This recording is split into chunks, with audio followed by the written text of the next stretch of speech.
What if Elon Musk's trial was just a cover? And the real story began when a federal judge handed him a flash drive tied to a past he didn't even know was his. The federal courtroom in D.C. was ice cold, not in temperature, but in tone. Heavy mahogany walls loomed around a crowd of reporters, attorneys, and corporate observers. Elon Musk sat quietly at the defense table, unmoving, unreadable. His lawyer leaned in occasionally to whisper strategy, but Musk's eyes never left the bench. That bench occupied today by Judge Brett Kavanaugh. This wasn't a trial about rockets or tweets. It was a rare public hearing investigating government contracts, Tesla, SpaceX, and a few rural tax claims that had spun wildly out of control. What began as a routine audit had evolved into a political war, and Elon Musk was now the unwilling symbol of elitism, privilege, and suspicion. It was supposed to be procedural, until Kavanaugh went off script. The room hushed as the judge leaned forward, his expression sharpened, not legal, not procedural, but personal. "Mr. Musk," he began, "you speak often of helping small-town America. Rural manufacturing, jobs in forgotten places, yet you were raised in the wealthiest neighborhoods of Pretoria. How do you reconcile that with your claim of understanding rural struggle? How can someone born with emeralds under their crib pretend to care about anyone who works with their hands?" There it was. The courtroom tensed like a stage waiting for an explosion. Some jaws dropped. Even the stenographer paused her typing for a moment. Musk didn't blink. He reached slowly for a glass of water, took a sip, then looked up. What came next no one expected. "My father owned an emerald mine," he began calmly, "but he never gave me an inheritance. What I learned wasn't wealth, it was fear. My earliest memory is not a birthday or a toy. It's hiding in a bathroom while my father screamed threats through a door. I wasn't raised by money. I escaped from it." Judge Kavanaugh raised a skeptical brow, but Musk continued, voice still measured. "When I was 17, I left South Africa with a backpack, $2,000 from selling my computer parts, and a belief that I could live honestly somewhere else. My first job in Canada was shoveling grain out of a silo. Then I cleaned boilers in a lumber mill basement. You want rural?" He leaned in now, just slightly. "Try showering off toxic soot in -20 degrees because your shift manager locks the water heater to save gas." The courtroom had gone completely still. "Try sending your brother bus fare across the country from your last $20 because he's sleeping in a YMCA," Musk added. "Try watching your mother, a single mom with 3 jobs and broken teeth, take modeling gigs at 50 so her sons could have a shot." A low, involuntary gasp came from somewhere in the gallery. "But you want to talk rural?" Musk continued, finally locking eyes with Kavanaugh. "Let's talk about Grover, Colorado.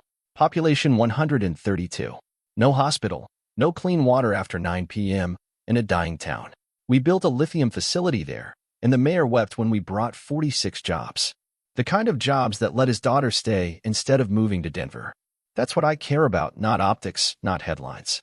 Then, Musk did something completely out of character. He pulled a photo from his jacket pocket, creased, slightly torn. It was a Polaroid. A teenage Elon, caked in soot, arms folded in front of a rusted boiler.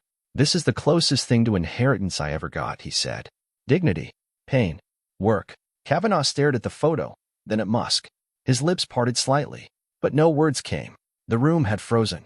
Even the prosecutor, who had prepared months of corporate attacks, looked rattled. What had started as a jab at Musk's background had unraveled into a story no one had ever heard, not even his own legal team. But what happened next would steal the air from the room. Because Brett Kavanaugh, stern-faced, unflinching Brett Kavanaugh, blinked. His voice cracked as he finally said, "Mr. Musk, I..." And then, unbelievably, Judge Brett Kavanaugh's eyes watered. Not from embarrassment, from recognition. But no one yet knew why. For a second, just a second, the polished mask of authority cracked.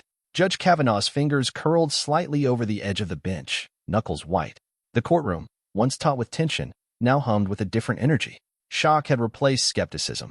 No one in that room, from journalists to federal agents in the back row, had ever seen a federal judge fight tears, especially not over a man like Elon Musk. But the judge wasn't just reacting to the photo. He was reacting to a memory. The judge turned away slightly, adjusting his robe under the pretense of clearing his throat. But everyone saw it. He needed a moment. Musk watched carefully but didn't push. He returned the photograph to his pocket. No gloating, no smirk, just silence. Kavanaugh leaned forward, and for the first time all day, his voice lost its courtroom edge. "That boiler room. Where was it? What company?" "Pembroke Mills," Musk replied. "North Saskatchewan. Basement shift, winter of '89. Kavanaugh's mouth parted slightly. That name Pembroke triggered something. And then he did what no one expected.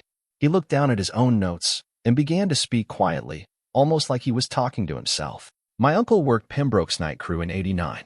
Broke his collarbone falling down the freight stairs. Never walked the same again. He stopped, then looked at Musk. He told me once about a kid from South Africa. Said the boy didn't complain, not even when they sent him in with no gear. Elon nodded. Broke 2 ribs that winter. Didn't have insurance. Thought they'd fire me if I asked for help. Kavanaugh blinked hard. The tension snapped not from confrontation, but from recognition. This wasn't courtroom theater anymore. It was 2 men standing on either side of a hidden thread neither had expected to find. But the silence didn't last.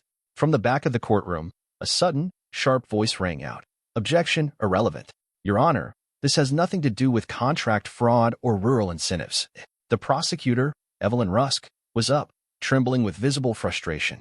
Her face was flushed, her voice cracking not from legal indignation but from loss of control. The emotional turn had ruined her carefully planned strategy. This wasn't the Musk she'd prepared for. Judge Kavanaugh turned toward her, and the ice was back in his voice. Overruled. But, Counselor. He rose slightly from his chair. I asked the question. If you have a problem with how I conduct my court, file a complaint with the 11th Circuit. Otherwise, sit down. Gasps rippled through the room. Evelyn's face paled. She sat. Kavanaugh turned back to Musk. Continue. But Elon didn't. Instead, he slowly turned in his seat, looked straight at the courtroom gallery, and asked a question no defendant ever dared. How many of you in this room, he said, grew up hearing that you'd never make it because of where you came from? A pause. Then, a hand went up. Then another. Then 5. A janitor in the corner nodded slowly, his mop forgotten in his hand. Elon's eyes scanned the room. Then you already understand what I'm trying to say. The judge looked down at the table, then spoke, not as a federal figure, but as a man. You said something before, he murmured. That dignity, pain, work, that was your inheritance. Yes, Musk said quietly. Kavanaugh nodded slowly. Then, something happened that would later explode across national news. Judge Brett Kavanaugh stood, took off his glasses, and said, Court is in recess. Not adjourned. Recessed. Because what came next would not be in a courtroom. It would happen somewhere else. And it would reveal a history that even Elon Musk didn't know he shared with the man judging him. The courtroom doors hadn't even swung shut before murmurs turned into chaos. Elon Musk stepped down from the defense table, flanked by 2 federal marshals who looked more confused than alert. Brett Kavanaugh disappeared through the judge's corridor, not to his chambers, but somewhere deeper, somewhere not listed on the building's tour. Within minutes, word spread through the courthouse. A sealed discussion had been called. Elon was escorted into a quiet conference room on the 7th floor. It was dimly lit, bare except for a table, for chairs, and a government seal on the wall. His attorney tried to follow, but was told, firmly, that this meeting was confidential under judicial discretion. Musk was alone. 5 minutes passed. Then the door opened, and Kavanaugh stepped inside. No robe, just a plain gray shirt, sleeves rolled. He shut the door gently, then turned the lock. For a long moment, neither man spoke. Then, the judge placed something on the table. A file. Old. Yellowed at the edges. Government stamped. Do you know what this is? Kavanaugh asked, his voice lower than before. Elon shook his head. This is why your name triggered something in me, Kavanaugh said. Not just the boiler room. He slid the file toward Elon. Musk opened it slowly. Inside was a grainy black and white photo. A young boy, maybe 6 or 7, walking beside a chain fence. He wore tattered shorts, no shoes, and carried what looked like a metal lunch tin. Kavanaugh pointed to it. Look closer. Elon studied the photo. His breath caught. The boy's face, it was his. Where did you get this? Musk asked, his voice suddenly tight. Kavanaugh exhaled. The CIA had eyes on you back in the 80s. You were tagged under something called Project Hearthline. Not for surveillance. For potential. Musk blinked, stunned. What? You don't know this because it was classified above your clearance until last year. Back when the U.S. feared losing technological dominance, they quietly identified global children with extraordinary engineering aptitude, even in unstable regions. I was just a kid playing with circuit boards, Musk said, his voice barely audible. You were a kid building functional electromagnetic motors from scrap metal. At age 9, Kavanaugh folded his hands. The file says you were approached in 1991 at a university mixer in Ontario. A man in a trench coat said he represented a non-profit called Northern Futures. Elon's hands tightened on the file. I remember that. He said he wanted to sponsor my education. I thought he was a crank. He wasn't. Elon looked up. So what does this have to do with today? The hearing? The rural contracts? Kavanaugh's face darkened. Because someone's trying to bury this entire file. Someone who knows it leads back to why you were really targeted with this lawsuit. Not for fraud. Not for money. But because your early affiliations make you inconvenient. Elon stared. You were never meant to know, Kavanaugh said. But once I saw that photo, I couldn't pretend anymore. There was a heavy silence between them. Then Elon said the words no one had expected to hear from him. So all of this trial, this judge, this courtroom, was never about me failing. It was about me remembering. Kavanaugh nodded. And then he added something that froze the air between them. You were supposed to be one of us. Elon leaned back in his chair slowly. One of who? The judge didn't answer. Instead, he reached into his jacket and pulled out a flash drive. He slid it across the table. I'm not authorized to give you this. And after today, I may not be a judge much longer. But if you're going to be on trial, at least know who really put you there. Musk picked up the flash drive, then looked up. Why now? He asked. Why break silence after all these years? Judge Kavanaugh stared at the door for a long moment, then finally said, because for the first time in decades, someone reminded me of who I used to be. The seventh-floor conference room fell into silence. Not a dignified silence, but the kind that presses on your ribs and makes breathing feel optional. Elon Musk held the flash drive in his hand like it was radioactive. His thumb hovered above it, and he stared at the tiny silver edge as if it might hiss. Judge Kavanaugh stood, walked to the window, and looked out, not at the skyline, but at something far beyond it. After a long pause, he spoke again. That drive contains two things. One is a surveillance log that dates back to 1992, detailing your movements at Queen's University, dorm room wiretaps, library checkouts, emails intercepted. The other, he hesitated, is a list of names. Children from the same program you were part of, Project Hearthline. Some of them disappeared. Some turned up in places they never should have been. Musk's grip tightened. You're telling me the U.S. government secretly tracked international kids with technical aptitude and then just let them go? No, Kavanaugh said without turning. They didn't. Elon stood up, slowly. How do you know all this? The judge turned then. I was more tired than before. Because one of them was my cousin. Musk froze. He vanished in 1997. Smartest kid in 3 states. Built a gyroscope in his basement at 13. Said some agency offered him a private mentorship for advanced placement. Next thing we knew, he stopped writing letters. My aunt found one notebook after he vanished, full of equations that never made sense to anyone, until I saw one of your patents. The same sequence, word for word. Elon didn't speak, because something deep in him, something buried and dormant, was rising like a tide. Memories of strange interviews, weird scholarships, offers that vanished the moment he asked questions. Why would anyone target me now? Elon finally asked. Kavanaugh's answer came instantly. Because you built things they were never supposed to let you build. Reusable rockets. Neural integration. Uncontrolled AI language models. And he stopped. And? Elon asked, voice sharper now. The judge turned fully to face him. And because you're no longer predictable. The flash drive felt heavier in Musk's hand now. Outside the conference room, the hallway buzzed faintly. Somewhere far below, the courtroom was still in chaos. Reporters snapping at shadows. Rust the prosecutor screaming about ethics violations. But none of that mattered here, because something else was unfolding, a secret too big for the courtroom, and too dangerous to exist outside of it. Kavanaugh walked back to the table. You have 2 options. Use that drive to defend yourself, or burn it. Pretend we never spoke. Either way, you've crossed a line. The question is, are you ready for what happens next? Musk placed the drive in his inner jacket pocket, and then asked, carefully, what if I release it all? Kavanaugh didn't blink. You won't. Why not? Because you don't know the last name on that list. Elon said nothing. Kavanaugh stepped closer. And when you see it, you'll understand. Without another word, the judge walked out. The heavy door clicked behind him. Musk was alone. The flash drive burned like a brand against his chest. He had entered court expecting a lawsuit. He was now holding a secret war. And one of the names on that list would change everything. That night, Elon Musk sat in a quiet hotel room just outside Washington, D.C., the flash drive still in his jacket. He had left the courthouse without speaking to reporters, ignoring his legal team's questions.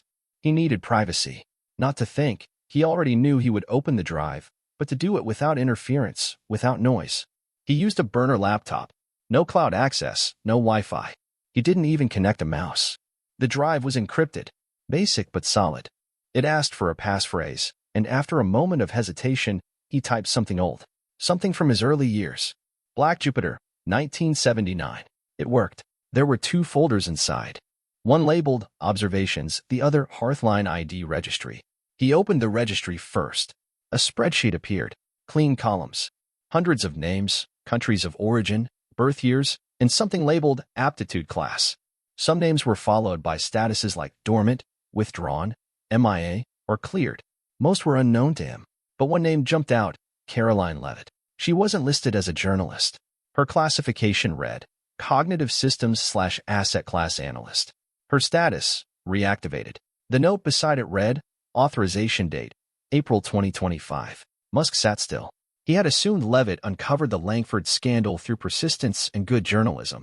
Now it looked like she may have been pulled from something bigger, tied to an old program that somehow included him. He opened the second folder. Inside were memos. Some were incomplete. Most used generic formatting. One referred to Musk directly. Subject EM has exceeded acceptable risk thresholds. Civil approach ineffective. Recommend limited reputational correction or fallback asset. Another line. Asset number 2500. Prepared for contingency trigger. He closed the file, then returned to the registry. Scrolled to the final name. There it was. Number 2500, Kavanaugh, Brett Michael. Born 1965.